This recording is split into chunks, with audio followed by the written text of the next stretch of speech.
నమస్తే, నేను ఆదిత్య.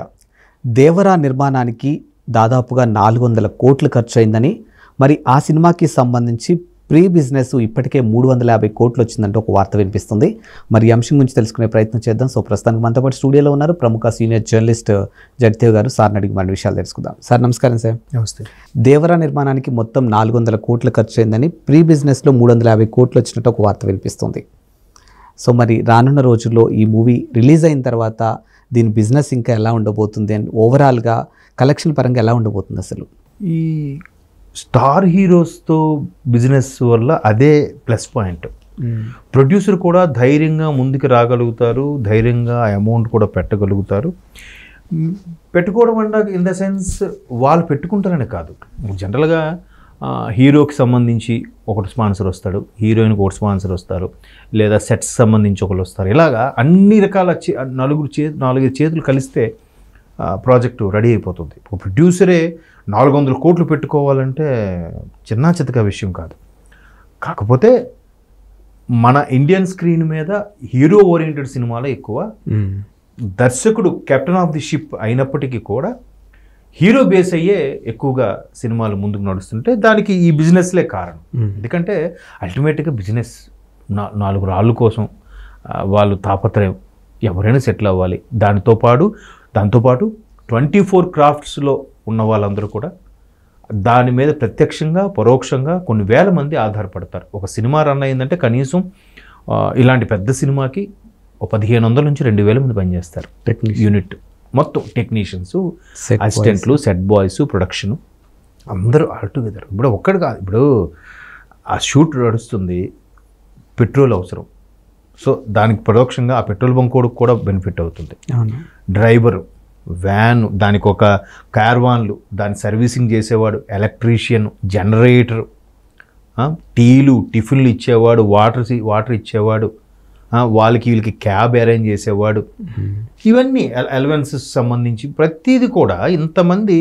ఇది అయిపోయిన తర్వాత సినిమా రిలీజ్ అయితే మళ్ళీ సినిమా థియేటర్స్లో అక్కడ సైకిల్ స్టాండ్ వాడు, బైక్ పార్కింగ్ వాడు, లేదంటే సమోసాలు అమ్ముకున్నవాడు, కూల్ డ్రింక్స్, అందరూ కూడా ఇందులో భాగమే. ఇప్పుడు మనకి రజనీకాంత్ గారి సినిమా ఉంటుంది కథానాయకుడు, అందులో సినిమా అని ఒక సాంగ్ ఉంటుంది, శంకర్ మహాదేవ్ సాంగ్ చాలా బాగుంటుంది. వాళ్ళ అల్లుడే, రజనీకాంత్ గారు అల్లుడు కాదు, ఆయన పేరేంటి, హీరోగా కూడా చేశాడు, హీరో మ్యూజిక్ డైరెక్టర్. తెలుగులో డార్లింగ్ లాంటి సినిమాలు కూడా కంపోజ్ చేశాడు, గుర్తు రావట్లేదు అని పేరు. సో అట్లాంటి ఆ సాంగ్లో అది క్లియర్గా ఉంటుంది. అందరూ సూపర్ స్టార్ సినిమా నటిస్తే ఇన్ని 100 మంది బతుకుతారు అన్నట్టుగా ఆ పాటలోనే ఉంటుంది. అలాగే మరొక సూపర్ స్టార్, ఈయన గ్లోబల్ స్టార్ ఎన్టీఆర్ గారు. సో ఈయన రెమ్యునరేషను, ఆయన ఖర్చు ఇవన్నీ కలుపుకుంటే 400 కోట్లు అయినప్పుడు ఏముంది, నెట్ఫ్లిక్స్ వాళ్ళు ఎవరో ఓటీటీ రైట్స్ తీసుకున్నట్టున్నారు దేవరాకి. వాళ్ళే దగ్గర 155 కోట్లు ఎంత పెట్టి కొనుక్కున్నారంట. ఏముంది స్ట్రీమింగు, ఇవాళ రేపు ఒక టాటా స్కై కానీ లేదా డిటిహెచ్ సర్వీసులాగా ఆ నెట్ఫ్లిక్స్, ఈ నెట్ ఉంటే చాలు, మనం రీఛార్జ్ చేసుకుంటే మన ఇళ్లలో చూసుకోవచ్చు. ఇంటికి ఒక్కొక్క ఇంటికి 50 రూపాయలు వేయండి, ఎక్కువ వద్దు. అంటే సంవత్సరానికి ఎంత అని పెడతాడు కదా, నెలకో 3 నెలలకో, ఒక నెలకి 50 రూపాయలు వేయండి ఒక ఇంటికి. ఎన్ని కోట్ల మంది భారతీయులు ఉన్నారు. పైగా ప్రతిదీ pan India movie, global movie అయిపోతుంది. తెలుగు, తమిళ్, కన్నడం, మలయాళం, హిందీ. ఇంకా హిట్ టాక్ వచ్చిందంటే దాని మరలా ఈ బాంగ్రా అని, ఏవేవో కొన్ని ఒడిశా అని, గుజరాతీ అని కొన్ని లాంగ్వేజ్లు కూడా మళ్ళీ చేస్తున్నారు ఇంట్రెస్ట్ మీద. బట్ హిందీ ఓవరాల్గా అందరికీ అర్థమవుతుంది కాబట్టి పెద్దగా కేర్ తీసుకోవట్లేదు. సో మరి ఓన్లీ నెట్ఫ్లిక్స్దే 150 కోట్లకు పైచీలకు వస్తే 400 కోట్లు 150 కోట్లు అయిపోయిందంటే 15 150 అంటే 1:3లో ఒక పార్ట్ వచ్చేసింది ఓన్లీ ఓటీటీ. మరి మిగతా బిజినెస్లు అవి ఆల్రెడీ కొనుక్కొని ఉంటారుగా డిస్ట్రిబ్యూటర్లు, అది ఇది ఏంటి అని. ఇప్పుడు ఒక ఈవెంట్ ఉంది, దాని స్పాన్సర్డ్ ఒకటి వస్తాడు, లేదంటే ప్రీ రిలీజ్ ఈవెంట్ ఉంది, స్పాన్సర్డ్ వస్తాడు. మ్యూజిక్ ఉంది, ఆ మ్యూజిక్ వేరే ఆదిత్య వాడో ఇంకెవడో మ్యాంగో వాడో ఎవడో వస్తాడు, వాడెంతో పే చేసి తీసుకుంటాడు. ఇవన్నీ కలిపితే ఆల్రెడీ 350 కోట్లు వచ్చేసిందంట. అసలు ఇప్పుడు 400 వచ్చినా ఆశ్చర్యపోక్కర్లేదు. That is NTR image, that NTR range అది. ఇప్పుడు మొన్న సలార్కి అనుకుంటా అసలు అన్ని దగ్గరలో బ్లాక్ బాస్టర్ అయిపోయింది. ఒక ఆంధ్రాలోనే తక్కువ వచ్చింది కలెక్షన్స్ సలార్కి. ఆంధ్రాలో కలెక్షన్ తగ్గబట్టే జస్ట్ ఒక 10-15 కోట్ల తేడా వచ్చింది పెట్టిన పెట్టుబడికి దీనికి. ఏంటిది నేను చెప్పేది ఫస్ట్ 2-3 డేస్లో, తర్వాత వచ్చేసి ఉంటుంది కదా. అవును, అయిపోయింది. ఇప్పుడు మళ్ళీ శాటిలైట్ రైట్స్ ఉన్నాయి, ఇంకా ఓటీటీనే నేను చెప్పాను, ఇంకా శాటిలైట్ రైట్స్ ఉన్నాయి. ఓటీటీ కాక శాటిలైట్ అంటే మన ఛానల్స్, మరి ఆ వాళ్ళు కూడా కొనుక్కుంటారుగా. ఏం లేదు, ఇప్పుడు హనుమాన్ సినిమా ఉంది.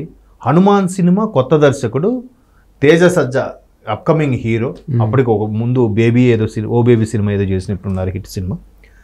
అటువంటి దానికే స్టోరీ ఎక్స్ప్లెనేషను, దాని మీద ఉండే ఎక్స్పెక్టేషన్స్కి 29 కోట్లు 30 కోట్లకు వెళ్ళిపోయింది. అవును, ఎట్లా వెళ్ళింది అంటే నేను కంపేర్ చేయడం కన్నా తక్కువ చేసే ఉద్దేశం కాదు. సో అలాంటిది ఎన్టీఆర్ ఇమేజ్ ఏ రేంజ్ ఉంటుంది? ఎన్టీఆర్ ఇమేజ్కి ఓటీటీఏ 155 కోట్లు తీసుకున్నప్పుడు మిగతా ఇంకా ఉన్నాయిగా. ఇప్పుడు ఫస్ట్ వీక్ కలెక్షన్స్ చూడండి, బొమ్మ దద్దరిల్లిపోయినట్టుగా ఉంటాయి కలెక్షన్స్. అయిపోయింది. ఫస్ట్ డే కలెక్షన్స్తో ఆ పెట్టుబడి వచ్చేసినట్టే. ఓవరాల్గా ఇప్పటివరకు బాహుబలి రికార్డు కేజీఎఫ్ ఏదో బ్రేక్ చేసింది అనుకుంటాను.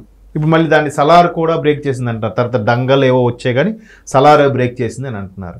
ఏముందండి, ఫస్ట్ వీక్ కలెక్షన్స్ 150 కోట్లు ఏదో అన్నారు సలార్కి సంబంధించి. ఆ ఫస్ట్ వీక్ కలెక్షన్ ఇప్పుడు 100 కోట్లు వేసుకోండి తక్కువలో, వరస్ట్ కేసులో 350 వచ్చేసింది. ఇంక 50 కోట్లు వస్తే మిగతా 50 కోట్లు 400 దాటితే ఎంత దాటినా లాభమే కాదు అంతా. మేబీ వాళ్ళు ప్రొడ్యూసర్స్ ఫైనాన్సింగ్ తెచ్చుకున్నా సెటిల్ చేసుకున్నా వాళ్ళు చేసుకోవాలి తప్ప అంత హ్యాపీయే కదా. అందుకే పెద్ద హీరోల్ని మన ఇండియన్ స్క్రీన్ కూడా హీరో ఓరియంటెడ్ మూవీస్ అనడానికి కారణం అదే. చాలామంది దాని పురుషాధిక్యం అని చెప్పి విమర్శించే వాళ్ళు కూడా ఉన్నారు, బట్ ఆ ఇమేజ్ తెచ్చుకుంటున్నారు కదా. ఒక హీరో బేస్ అయ్యే ఇప్పుడు పుష్ప సినిమా ఉందండి. పుష్ప సినిమా ఒకసారి అల్లు అర్జున్ పక్క తప్పించి వేరే వాడిని పెట్టి ఊహించుకోండి, ఆ రేంజ్లో ఆడే సినిమా నాది. సినిమాలో వర్త్ ఉంది కాదనట్లే, టేకింగ్ సూపర్, బట్ దానికి తగ్గ యాప్ట్గా అంత కష్టపడి అన్ని రకాలుగా చేసే స్టార్ కూడా రావాలి. ఇప్పుడు జైలర్ ఉంది, రజనీకాంత్ గారి జైలరు. ఏముందనంటే దట్ ఈస్ రజనీ మ్యానియా. ఆయన సూపర్ స్టైల్, ఆయన నడకే స్టైల్, ఆయన మాటే స్టైలు. ఆయన ఒకసారి ఎవరు రామ్ లక్ష్మణ్ ఫైట్ మాస్టర్లు చెప్పారు, క్యారవన్లోకి వెళ్ళి సార్ ఫైట్ ఇలా ఉంటుంది సార్ అని ఎక్స్ప్లెయిన్ చేయడానికి వెళ్ళారంట. వెళ్ళేసరికి ఆయన ఎలా ఉన్నాడు, వితౌట్ మేకప్ ఎలా ఉంటాడు ఇప్పుడు తెలిసింది కదా. ఏ స్టైల్స్ ఉండదు, సింపుల్గా ఒక లుంగి కట్టుకుని షర్ట్ వేసుకున్నాడంట. బాయిల్డ్ హెడ్, మీసాలు ఏమీ, జస్ట్ మీసాలు ఏమీ లేదు, ఒక కళ్ళజోడు పెట్టుకుని ఉన్నాడంట. అరే మనం ఇంత భారీగా ప్లాన్ చేస్తామే ఫైటు, రజనీ సార్ చూస్తే ఎట్లా ఉన్నాడు, ఈయన ఫైట్ చేయగలడా అనుకున్నాడంట. సరే ఒక హాఫ్ అన్ అవర్ టైం ఉంది అన్నాడంట. వీళ్ళు బయటకు వచ్చారు, సెట్లో వెయిట్ చేస్తున్నారు. రెడీ గెటప్ అయ్యి పోలీస్ గెటప్లో వచ్చాడంట. షాక్ అయ్యారంట. అరే మేము ప్లాన్ చేసిన ఈ ఫైటు రజనీ సార్ చేయగలరా అని అనుకున్నాము, కానీ ఇప్పుడు అది చూస్తే మేము ప్లాన్ చేసిన ఫైట్ కూడా చిన్నది అయిపోయింది ఆయన ముందు. అంటే ఈ స్టార్ ఇమేజ్ ఆ రేంజ్ అలా ఉంటుంది అనమాట. సో ఇప్పుడు ఎన్టీఆర్ రేంజ్ ఎలా ఉంది, ఆయనకి రాని అంశం ఏముంది, నవరసాల్లో ఆయన చేయని అంశం ఏముంది. ఏ డైలాగు సింగిల్ టేకింగ్, ఒక సీను సింగిల్ టేకు, ఒక ఫైట్ సింగిల్ టేక్, ఒక డ్యాన్స్ స్టెప్ సింగిల్ టేక్, అన్ని భాషలు మాట్లాడేస్తున్నాడు. చూసారా, ప్రమోషన్స్కి వెళ్తున్నాడు, తెలుగు, తమిళం, కన్నడం, మలయాళం, హిందీ, ఇంగ్లీష్ ఏదైనా మాట్లాడేస్తున్నాడు, వాళ్ళ యాక్సెంట్లోనే మాట్లాడుతున్నాడు.